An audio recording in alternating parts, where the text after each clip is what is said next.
Samantala, pag-uulat mula naman sa himpilan ng 91.9 FM Marian Radio, Cagayan de Oro City.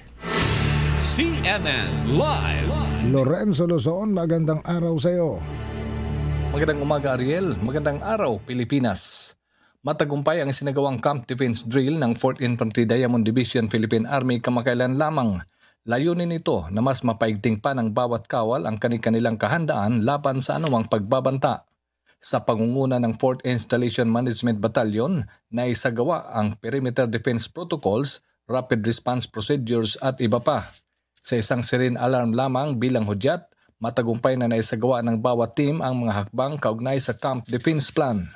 Ayon kay 4th ID Philippine Army Division Commander Major General Michel Anayron Jr., bawat kwarter, pasurprisang ginagawa nila ito sa layuning mas mapababa ang kanilang response time sa usaping operational capability at koordinasyon ng crisis response teams.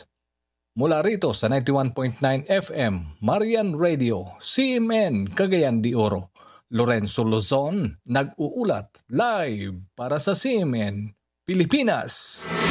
CNN Live Nationwide. Maraming salamat, Lorenzo Luzon. Wala po naman sa himpilan ng 91.9 FM Marian Radio, Cagayan de Oro City.